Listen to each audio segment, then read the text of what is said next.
Have you ever wondered why a teacup invites you to pick it up by its handle, or a door suggests pushing or pulling it open?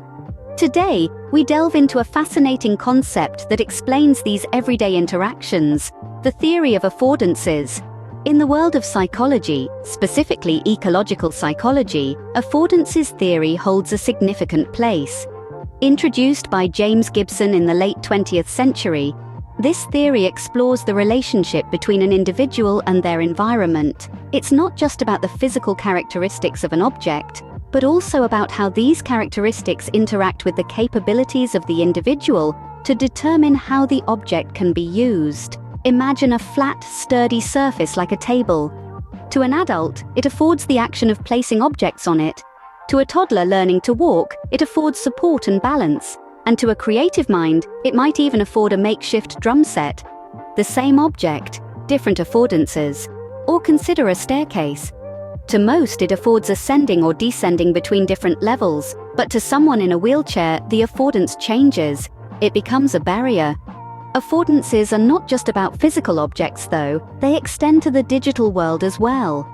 Think about the icons on your smartphone. The camera icon affords taking pictures. The phone icon affords making calls. These digital affordances guide our interactions with software and websites, making them intuitive and user-friendly. Now you might wonder, are affordances inherent properties of an object? Well, not exactly. Affordances exist in the relationship between the object and the individual. They are about potential actions that become apparent due to the individual's capabilities and the object's characteristics. So, a chair affords sitting, not because it's a chair, but because humans have the capability to sit, and the chair has the suitable characteristics. This brings us to an important distinction in affordances: perceived and real affordances.